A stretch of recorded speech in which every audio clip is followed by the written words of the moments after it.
It's not uncommon for folks to join a couple minutes late. Yeah, so welcome. I'll go ahead and just get started for today. I'm been very busy working on recording material and editing videos and creating presentations for the videos.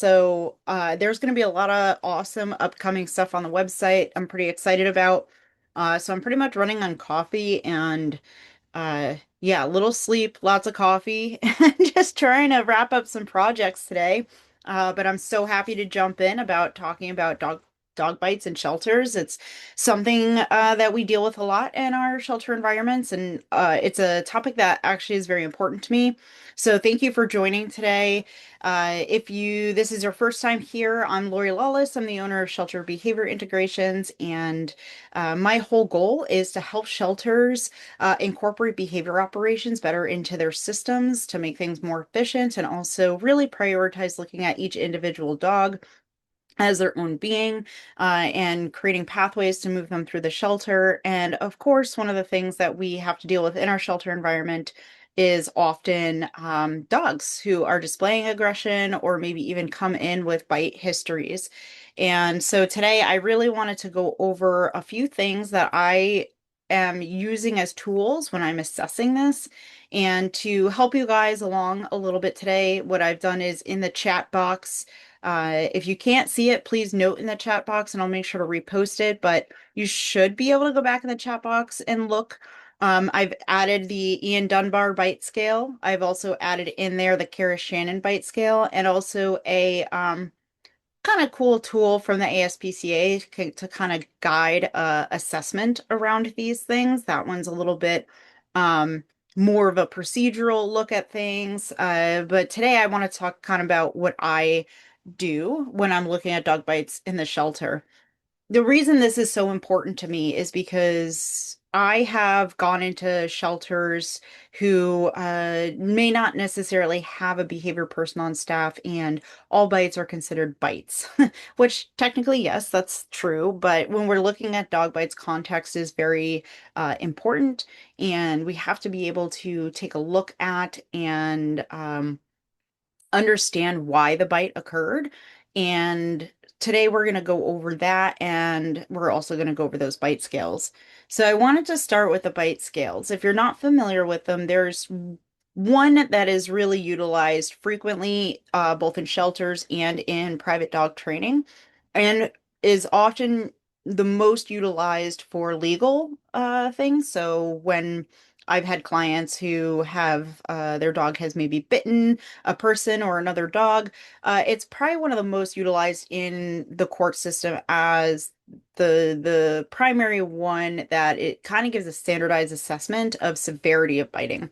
So the Ian Dunbar bite scale is going to be that scale.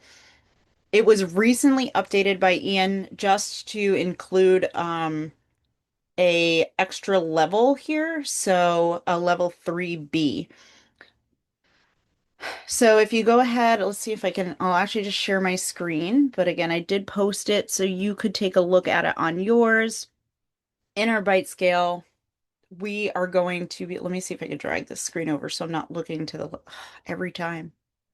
Every time, you guys, the two screens things, give me a second. I'm gonna move it to the screen so I'm not like looking sideways while talking to you. Be kind of, it's rude, I think, to do that. Okay, so I hope you guys can all see that there. So this is the new and improved Ian Dunbar Academy's bite scale. And basically we start at a level 1, which is maybe a fearful or aggressive bite, but there's no tooth to skin contact. So we're talking about maybe an air snap that just maybe lightly maybe almost misses you. And so that would be considered a level 1. And that goes everything from 1 up to 6, which 6 in the Dunbar bite scale is death. So that would be what we consider mauling that leads to a victim deceased. And so it kind of goes up in different levels, and where the distinction that they've now made on level 3 kind of came with there was a big jump, I believe. And one of the things I always had a little bit of a gripe with this scale was from a bite with some late puncture wounds that broke the skin a little bit more than just like a tooth scrape. And then the level 4 jumped straight to really crushing type of bite pressure. And so what they did do in this level 3 section here now, which is a little improved, and if you were familiar with Dr. Sophia Yin, she had already added in this 3B, so I don't know how much of an improvement it is, but at least if this is something that's being utilized in court systems, the level 3 is now a 1 to 4 punctures from a single bite with no pressure deeper than the length of the dog's canine tooth.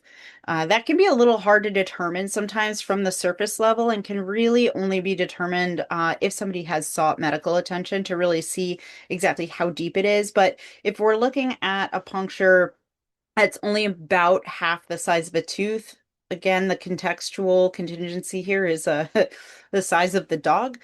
You're gonna just see some skin in there, but you're not necessarily going to get all the way down to the meat of what's underneath. So that's kind of your level 4. So there's going to probably be some bruising. You may see, if there's one puncture, you might see the rest of the teeth just kind of imprinted on the skin at that point. And there might be a laceration there, but it's not necessarily from the dog shaking its head. It is from maybe somebody trying to pull their arm out of the dog's mouth or from another dog trying to leave. And so the where they decided to put in this buffer zone for the level 3B might be if there was multiple bites that were at that same level but never escalated to something that really got into the muscle and the tissue in there and all that icky stuff that comes out when we see some of those deeper punctures. So, when we're looking at dogs who have done this type of aggression or landed these types of bites in a shelter and or maybe it's been reported as the animals coming into the shelter, the level 3 is about, especially towards humans, is where you want to gather more context, where we're going to talk about in a little bit. Once we start diving into dogs who have applied enough pressure to really get underneath that first layer of skin and maybe down to some of that meat, those are the dogs that we're going to look at a little bit more seriously as far as placeability, adoptability, and potential behavior modification. If your shelter has those types of programs, or you maybe have fosters who can take in these types of dogs. And when we're getting into that level 4 territory, especially towards people, what we are also wanting to do is take that context into place of whether it was a offensive or defensive bite. So we're going to talk about that in just a minute, but before we move on, I wanted to also show you where did it go? You guys, one day I'll get better at this. The Kara Shannon bite scale. If you've ever heard Michael Shikashio talk at a conference, he was actually the first one that I heard about this scale from, which was kind of a game changer for me because prior to that, I always felt that the Ian Dunbar bite scale didn't really take enough into consideration when we're talking about dog to dog altercations. So Kara Shannon does have her own little version here of the dog to human bite hierarchy. I'm making sure that you guys have the right screen here. You have that? Okay, good.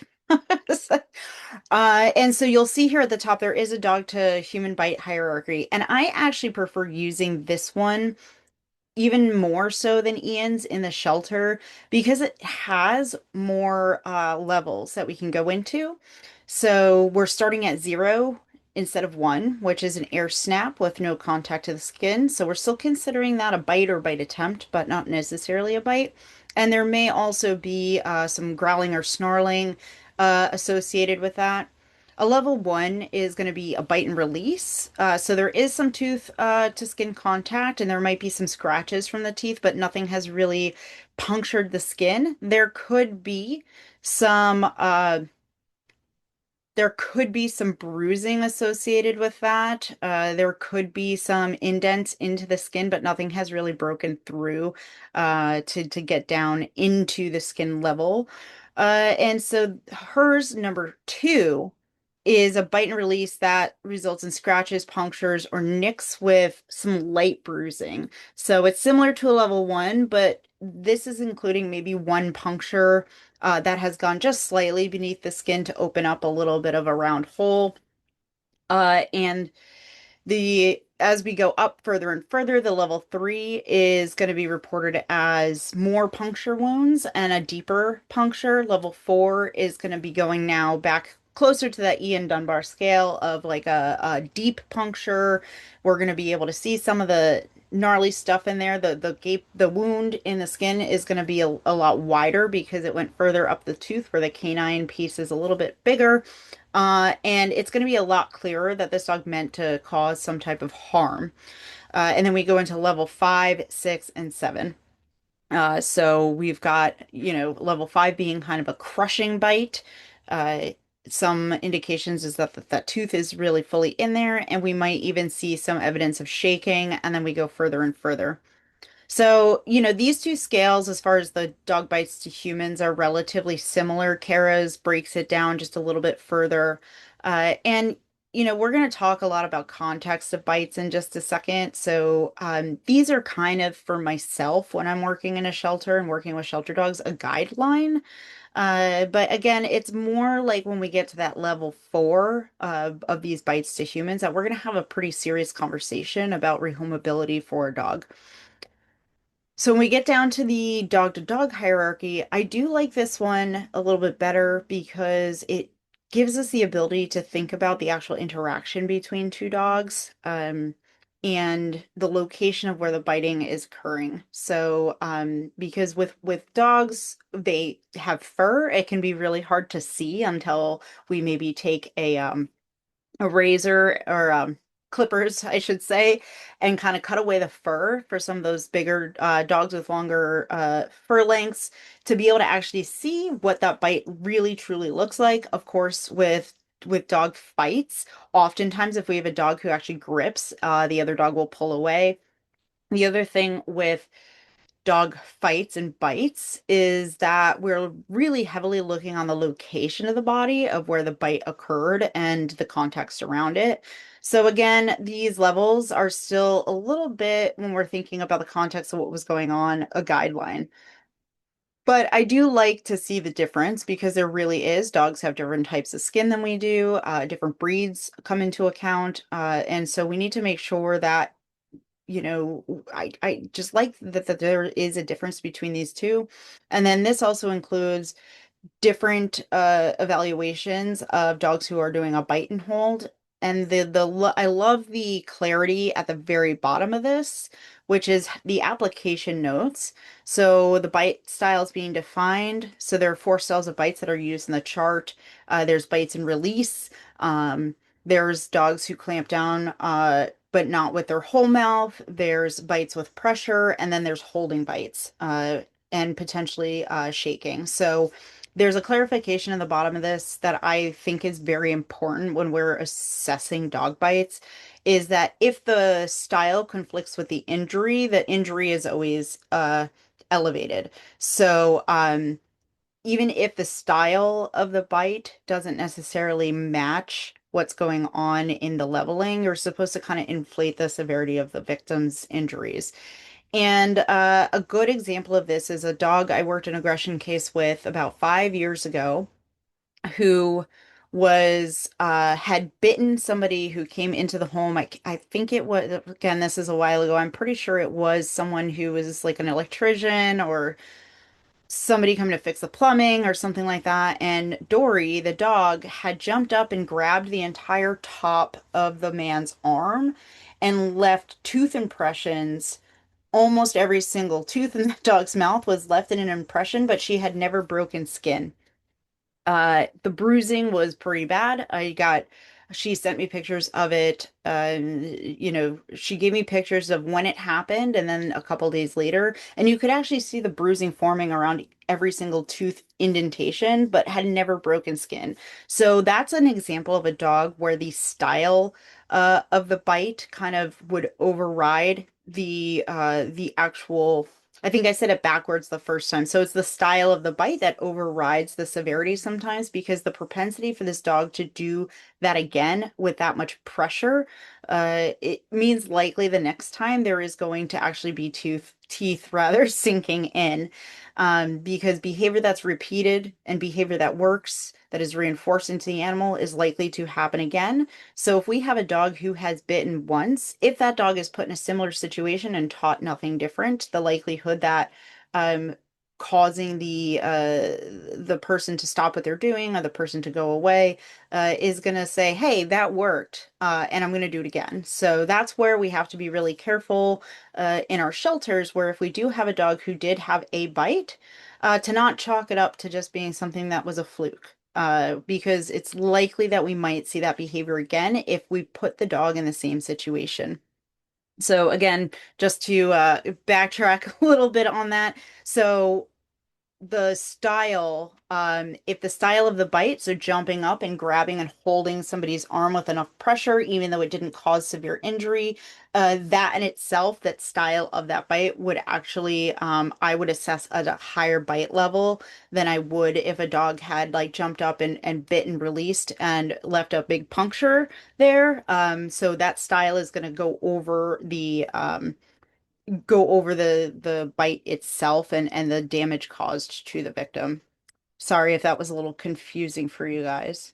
But bite styles are kind of boring. So what it's good to know and have some lay of the land and some background. But what I really want to get into is sometimes the context of how the bite occurred. This is one of the most important things that we're thinking about when we're assessing a dog specifically in a shelter or a dog who has come in with a bite history, is if these bites were defensive or offensive bites. So what I mean by defensive and offensive is, was another dog or person encroaching into the dog's space when the bite occurred? Or did the dog seek out the individual and cause the injury without giving any indication ahead of time that they were going to? So a difference with a defensive bite is going to look like maybe we're restraining an animal for medical intervention, vaccinations. We might have a dog where maybe you're reaching over a door to put a slip lead on and they jump up and bite your hand. We're thinking about a situation in which let's see, all of the things that I've had to be very careful of in one circumstance. For example, I was working with a private client and the dog was very fearful but was a guardian breed, and I was putting a snuffle mat down on the floor to refill it. We were working on some enrichment stuff, and the owner, when I got up and moved across the room, the dog saw the enrichment and got really excited and ran over as I was putting it on the ground, and then looked up and saw I was there, which it was like and this can happen sometimes with food. It was like the desire to get to the food overrode the fear of me. And he starts eating the food bowl and then looks up and is like, "Oh my gosh, there's a person there," and jumped up and bit me in the stomach. Luckily, it was not a bad bite, and I felt terrible because I was like one of two times in an actual training session I caused a bite to happen inadvertently because I didn't warn her I was getting up and moving, and the dog kind of like ripped the leash out of her hand and ran across the room to get the snuffle mat. And and that is something I would classify as a defensive bite because I don't think he even recognized in that moment I was there. And he the other and this is where I'm going to talk about context in a little bit. The reason I think he nailed me in the stomach is because he was a mastiff type breed and my stomach was the closest thing to his mouth at the time. If it was a hand, I think it would have been the hand. I don't think the bite was intentionally, I don't think he thought intentionally about where to go to bite. But we're going to talk about the context there. But the fact that it was a defensive. So when I'm thinking offensive bite, I am thinking a dog has run off of somebody's property to bite them. Or maybe you're inviting somebody into the household and the dog comes running into the room and charges right up and bites somebody versus barking from a distance. I'm thinking about a dog who sees a bicycle and decides that it's evil and they want to take down the person in charge of it, right? So they might grab them in the leg. Another offensive bite would be one that could be like a dog is sleeping on a bed and you walk by the bed and they lunge off the bed to bite you to get them out of their space. One could argue some resource guarding is defensive, but if the dog is now choosing to move into a person's space in order to land that bite, that's going to be something I classify as offensive. Similar with a playgroup scenario, if I am working with dogs in a playgroup and I have a dog across the yard who's maybe sitting on a little perch and I bring a new dog into the space and that dog decides to get off the perch, come over and just attack or go after the other dog, that is something I'm going to consider an offensive bite. So defensive bites are bites that are typically done out of fear because something uncomfortable is happening to a dog.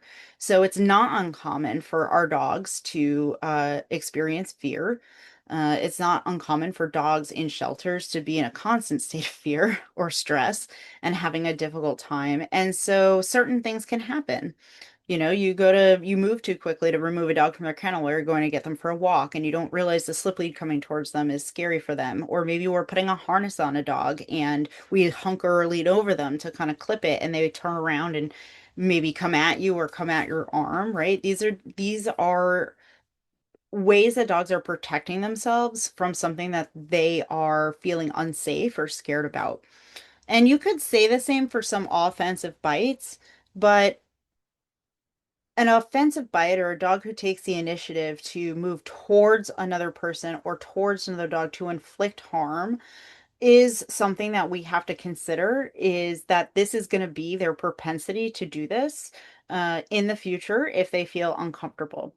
And as someone who's worked in behavior field for so long, I would much rather have a dog who bit defensively because somebody was bothering them or got into their space or misread a situation and didn't quite pick up on their body language, versus a dog who I might not even be paying attention to and do something and they're going to come at me from further away, to make a and create a conflict when there didn't necessarily need to be one. So in some ways, you could think about dogs who are doing offensive type of aggression as more of an overt response. Maybe they are utilizing it in a way to protect themselves, but their propensity to move forward is going to be something that is much harder to um, use behavior modification for. It's going to require a lot more management to stop people from getting hurt.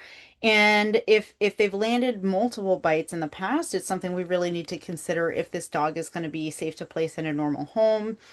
Depending on each of the different shelters I work with, some of them have behavior programs, some of them have foster homes that can do some better behavior evaluation of what an animal's like outside of the shelter environment. But, we want to be really careful about this. And one more thing that I will say about defensive versus offensive bites is in the shelter environment, we typically have dogs who are relatively confined to spaces, whether that is their kennel or a play yard or walking through a hallway from point A to point B.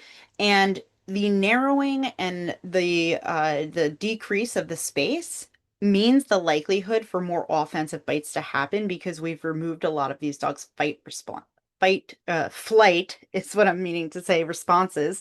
And so that may change their need for defense into offense because they are restricted on some of those other options. So where we typically will see this is bigger dogs in kennels. So when we get into dogs who are plus, especially, 75 pounds, whether or not the kennel is the same size as the dog next to them, if they're 70 pounds, the dog next to them is 35 pounds, like that dog automatically has less space. And we need to be able to acknowledge that when we're approaching them, and that if they are displaying a lot of barrier reactivity and forward moving behavior, that could be due to space. So if we have somebody who's reaching into a kennel and trying to leash a big dog, because their space has been encroached on, that may just be a defensive bite. They just are offensively coming forward. So the way that I would want to like go about reassessing that dog is getting them out and into a bigger space, of course, depending on what was going on, maybe some safety systems in place, but I would want to see how that dog reacts in a different scenario that's not this tight, confined space. And this is why it's really important in your shelters to make sure people are using low stress handling. They're able to observe and understand body language very well. If your shelter's using fear free, that's great. We can kind of take a look at those FAS scores and make a determination of where we're at. But if we also need to make sure our volunteers aren't like leaning down to pet dogs while you're walking through the hallway. Anytime we encroach and shrink a dog's space, the more likely to see those offensive bites occur. And that is not good for the dogs, obviously, for their adoptability, and kind of figuring out what their placement is going to look like. So if we can avoid those types of situations, it's really good for the dogs. Another thing context-wise that we need to take into place is location of bites. So, I explained a little bit earlier that when I was putting down that snuffle mat for that dog, he bit me in the stomach, but I was standing right next to him and his head was about my waist stomach size. So it wasn't as if that was necessarily his um he aimed for that place. I think that was just the point of my body that was closest to him where he could indicate he needed space immediately. So that is why I'm classifying that as a defensive maneuver in that moment. Uh, but if we have a dog who decides to go after a person, so let's talk about people first. So locations in which people most commonly get bit are going to be the hands, their forearms, or their hands, their forearms, the back of their legs. So if a dog is a fearful dog and comes up and like bites somebody from behind, that's another common area, either the back of the calves or maybe a little nip in the butt. And then let's see, it was like there's a fourth, hold on, it's hands, arms, back of the leg, and I'll have to circle back. What is the other common area? Oh, the face. Because oftentimes when people get bit by dogs, it's because they're leaning over a dog. So, like I said, putting a harness on, or maybe they're on a couch, or you're sitting in a visitor room and they are kind of hugging the dog or putting their hands on the dog and like leaning in. So we can see a lot of face bites. A lot of children get bit in the face for that reason. And so we want to take into the context that the reason that those bites are happening are likely defensive bites because they are the closest part of the body in proximity to the dog's mouth and they are requesting space and doing it wanting it immediately, and that's how they're doing it. So a fearful dog, you're walking away and they grab the back of your leg on your way out the door, is because they're like, good, go. They want you to leave, they want you to be as far away as possible. So these are bites that I'm going to consider a little more of defensive or distance increasing. They just want you to move away. A dog who, with people, for example, leaps up and tries to grab an upper extremity, so like a shoulder, if they grab a forearm but hold and try to bring it down, or if they jump up and grab a thigh or a leg with a full mouth with an attempt to also bring you down, those things are what we would consider more intent behind these bites. So if we have a dog who intentionally came towards my stomach and wanted to bite me in the stomach, they're doing that because they know that that's where like the vital organs are, and those are the parts of the body that are going to inhibit me from either fighting or fleeing. And so the intent there has a lot more malice to it, to put a human word on it. And so that's a really important thing to consider, is the location on the body in which the bite occurred, including the context, right? Because Graham, the big mastiff that bit me in the stomach, like I said, the context was I spooked him, and my stomach just happened to be the closest thing to him because of the size of his head and his proximity. But if a dog I was working with, I leaned over, it startled him, and instead of grabbing my arm, turned around and launched out my tummy, that dog, I think, is going to be uh, a little bit more of a concern for me. So If the dog does a pause before the bite in a circumstance like that, where you're in very close proximity and something happens and they turn around, look at you, assess what's going on, and then come at a different body part that is not the closest thing to them, that is where I'm going to have a concern. So shifting to dogs, definitely location matters quite a bit. And there can be a lot of context, obviously, when you've got two dogs potentially involved in an altercation, trying to assess who did what and where. From my experience running play groups and from my experience earlier in my career managing a doggy daycare, we have to be really careful about assessing dog bites and how they got to where they were. Most of the times when I was able to look back on video footage, because I was fortunate enough to work in a facility that allowed me to do that, there was recorded footage and I could go back and review it 15 times in slow motion, as slow as I wanted, and that is honestly how I learned a lot about dog communication, was just watching precursors to dog fights. It's very frequent that the dog who ends up starting the fight really wasn't the one who started the altercation to begin with, because maybe they had a dog who had been annoying them and ignoring social cues and ignoring social cues and ignoring social cues, and staff wasn't paying attention, and one thing led to another. And finally, the dog who was being bothered for the last 10 minutes snaps and it starts a big fight. And I think shelters, and one of my goals would just be to get more video cameras and shelter playgroups, because I think that there's a lot of stuff that goes down between dog to dog interactions that we as humans don't really get, because all we hear is dog fighting and we turn around and all of a sudden there's a disaster happening behind us.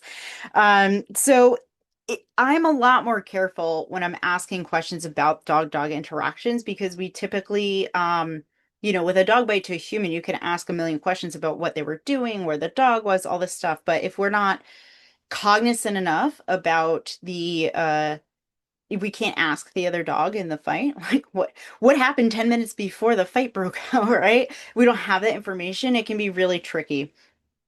So really, definitely, if you can get video recordings going in your play group, I think that they change a lot and they're great for staff training. But other than that, when I am, taking a look at injuries following the dog fights, there's a couple things that I want to notice.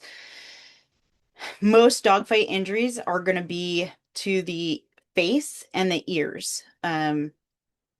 The reason being is, again, if dogs are fighting, that is the closest place for their mouths. So if it's a lot of scuffling, defensiveness, maybe a frustration or a snark, you're going to see a quick bite probably to the jowls, possibly here or the ears.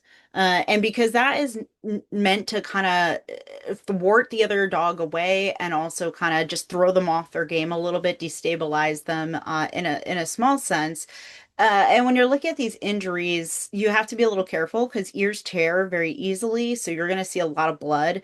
And, you might see a bite go through an ear completely. And that to me is actually not what I would consider a laceration, even though technically it is, because it is so easy for dog teeth to go through other dogs' ears, or even their lips. Lips are a little thicker, obviously. If we have a nice puncture in the lip, fine. If it goes through the lip, that's a little bit more, definitely a little bit more intention behind that bite, but it's not, again, the location of it is very average, I would say.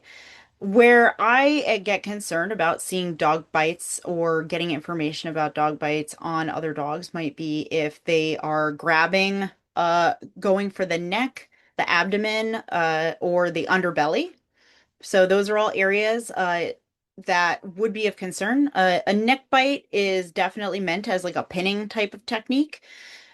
If it's towards an abdomen, again, we're looking at the same thing as if a dog was coming towards your stomach. It's where all those vital organs are. Definitely meant to cause some type of intent to harm. And the underbelly is just weird, but that usually to me signifies that a dog was flipped upside down, and the dog was coming down on top of their tummy. Dogs don't typically tend to bite from underneath and pull down. That's not anything I've really seen in my career, and I've been doing this well. The only time I've ever really seen dog bites on an abdomen means one of the dogs was on their back. And then the final one that you have to be careful of too is especially in a dog fight if a dog goes underneath. So if there's like an altercation forming and they're getting into a fight and one dog decides to ditch everything else and dip under and grab a leg, that is usually meant as a technique for dogs to really disable another dog in order to then flip them on their back. It is a way to throw them off balance. And so if I see any injuries that are really severe on the front legs, that's typically something I want to be really cognizant of. So those bites to me, I'm going to automatically just bump up on my severity level because the concern for me is that they were working on trying to get the dog down to the ground. The one area I did forget to mention was like a bite to the back of the leg of another dog.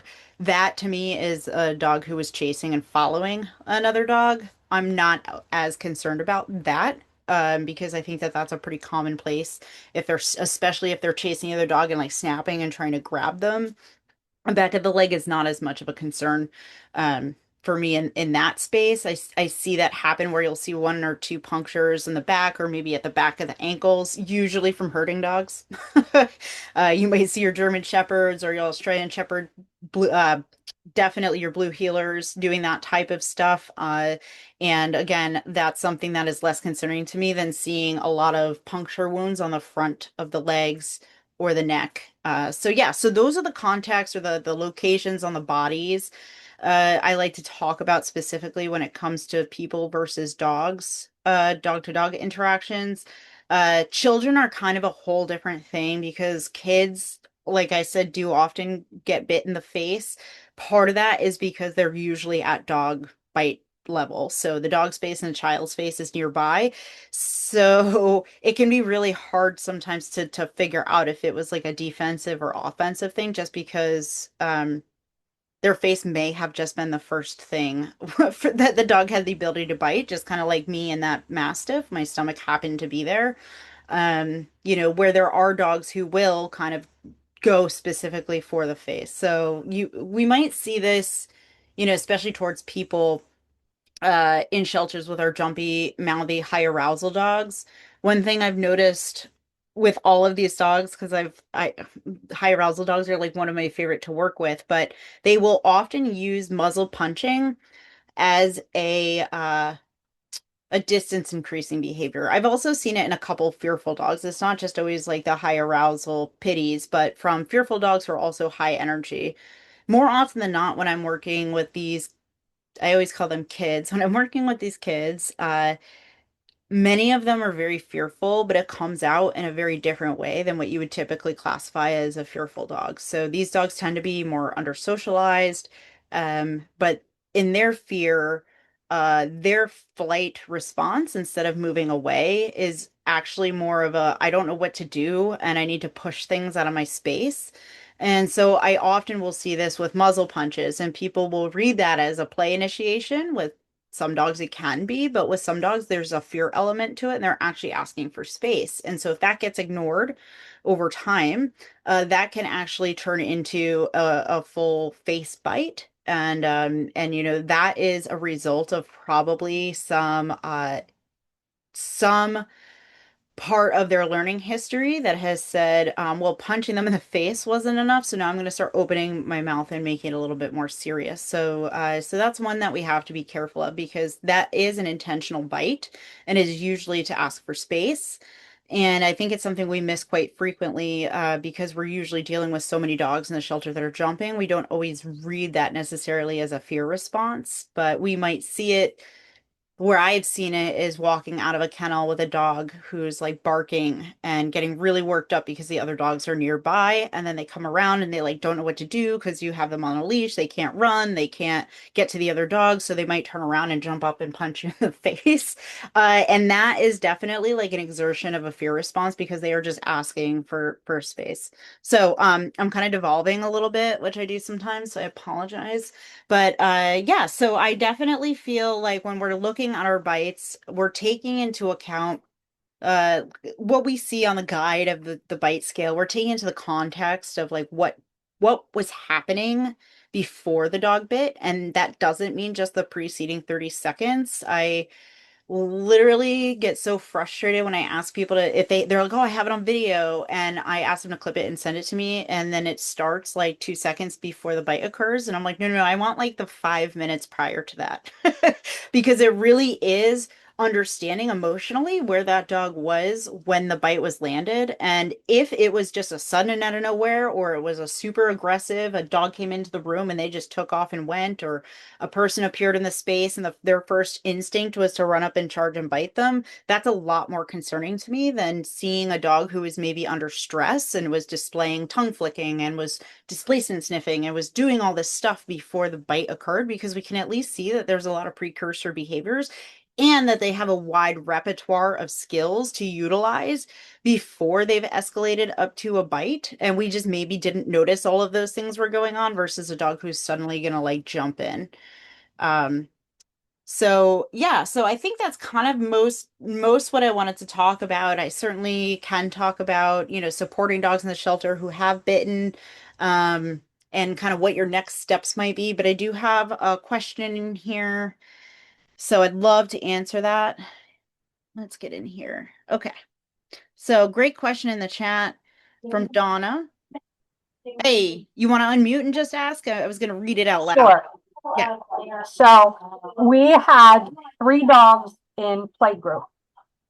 Scuffle breaks out, and it appears that one of the dogs was the one getting bullied and jumped on. One kind of was in the front, one was in the back. So when we came to our pathway discussion, and it was, well, the dog had this kind of puncture wounds going off the bite scales and things like that. We were trying to use as much information as we did. Mm-hmm. We were trying to figure out, would that dog that delivered, say, a 3 bite or whatever in playgroup, or one was on the flank and it was deep or whatever, would that dog potentially not have the same bite level if it wasn't put into a multi-play group? Does the jumping on in and the whole threshold going high send them to a different level? Because all of these dogs are in play group and are successful. Did we create a different, not we, but did the dynamics create a different bite level than what would be normal?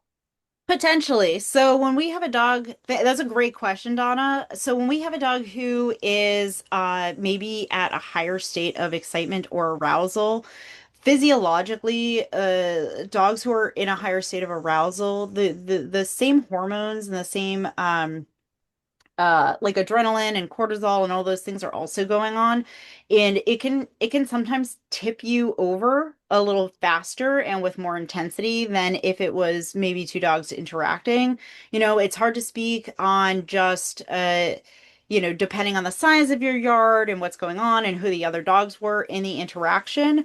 But I do think that, even from when I was working in daycare, but when I've done playgroups in the past with shelters, if we've had a fight that resulted in a puncture or two that were of those like level 3, even sometimes a level 3A, it was like, okay, maybe we need to like assess this dog's stress level in playgroup, or maybe the scenario that was created.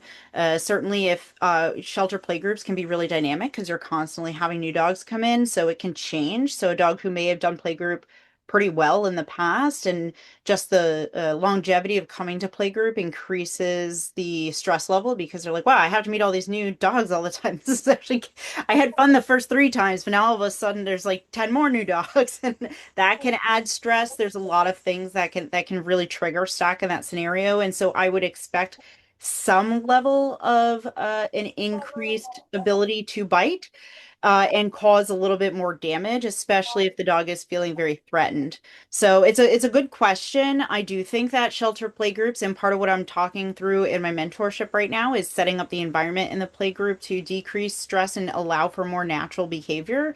Because I do think a lot of play group scenarios that we have in shelters, of course, all of us are on budgets. We don't have the ability to buy the beautiful AstroTurf with like all of the cool climbing equipment and everything. But if we have dogs, and I'm not saying this is your shelter, but what I find in a lot of shelters is it's like a squared fenced in space with like a couple water buckets and a kiddie pool. And the dogs, if they are feeling stressed or threatened or don't have an exit route, they can't leave and they know that.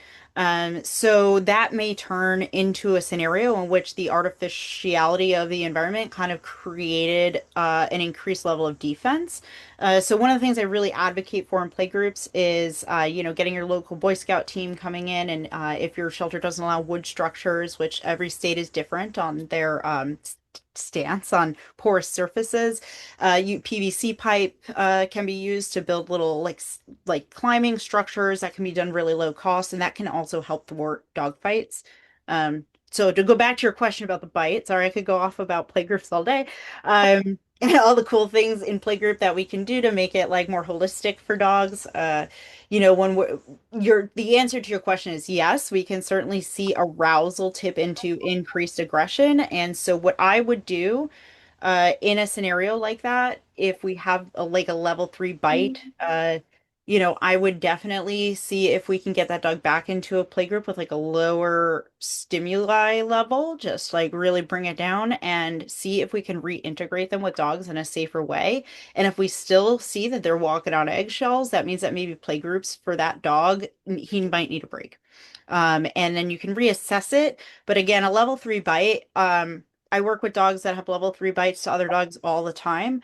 It's really when we're looking into, let's say we're in a play group and dogs get into a scuffle and it goes from like I'm biting you to get you out of my space to like I'm gonna grab your neck and like pin you on the ground and shake, or I'm gonna try to destabilize you and cause some damage. And so when we're getting into more of those like level 4 damaging bites, that's where we're kind of taking that heavier look.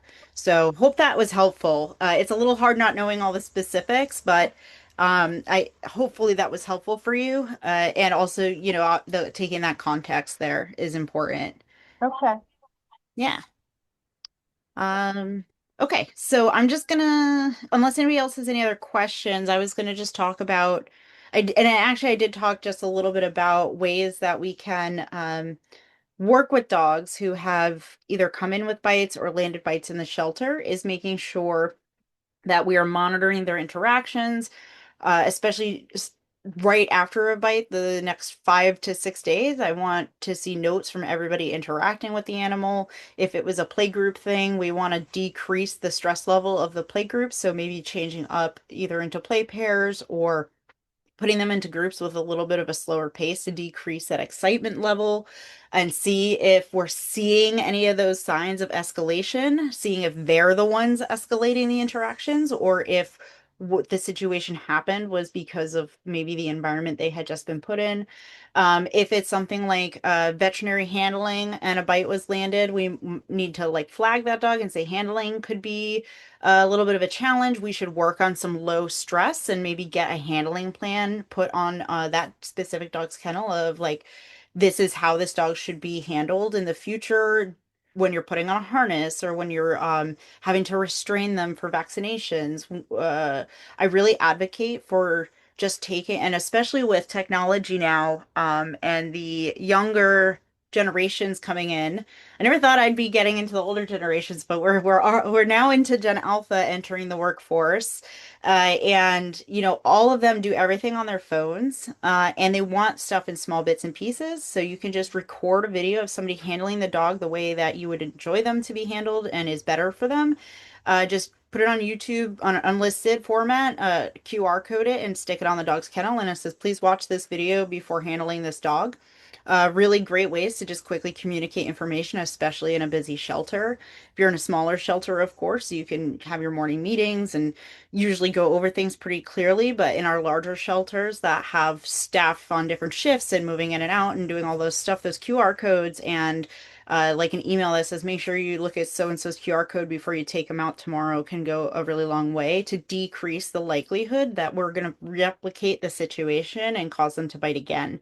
Once we have a dog who's bitten like more than 2 times in a shelter, we're really getting ourselves into some sticky water. And if we can thwart that by like working with the staff on how that dog prefers to be handled, that's really beneficial. So I hope this was helpful for you. I love talking about playgroups. I love talking about dog bites. I've worked with a lot of dogs with aggression histories, and there's a lot to kind of take away from each individual instance. But from what I've really learned about dog bites is that none of them are the same. Not a single one. They all are coming from different places. They are all very different situations, and you have to be able to take all of the things into context and not just go off of a scale itself. So the scale is there as a guideline, but it is certainly not the end all be all. And that's what I love to help shelters with is because I have seen dogs euthanized in the past for behaviors that I probably wouldn't have, or other scenarios that I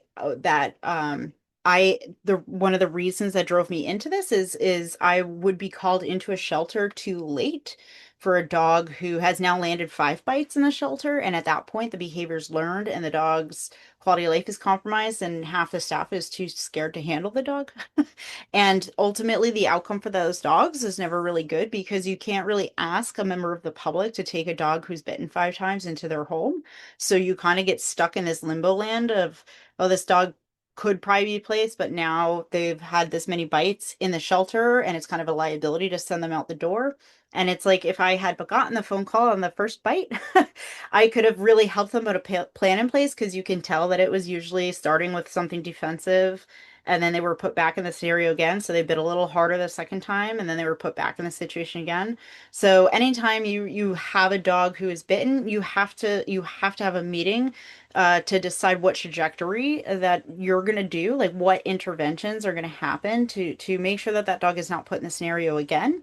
And of course, I'm talking about bites that are not necessarily those level fours and up. Those require obvious discussions right away.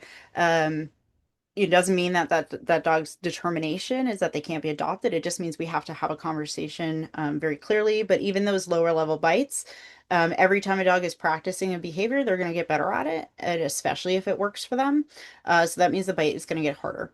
So yeah. So if you're in a shelter and you have a dog who's bitten and you haven't called in a behavior person just yet, definitely do that before the third, fourth, and fifth bite occur, because at that point, behavior consultants can't do much. Uh, but if we get called in after the first or second bite, there's often a lot that we can try to do.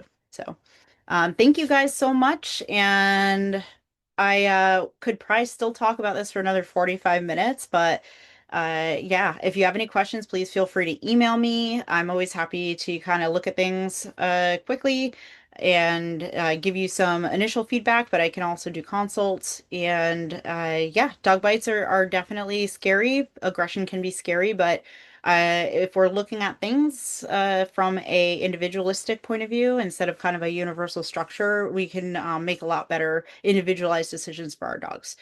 So I hope you guys all have a good rest of your week, and I'm gonna get back to editing video Hey, forever and ever.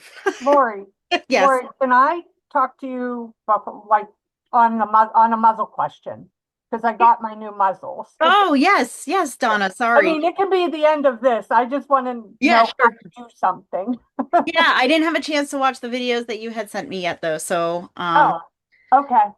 yeah, I've been really busy on a project this week, but I'll be looking at them next week. But did you have a different question, not related to those specific videos?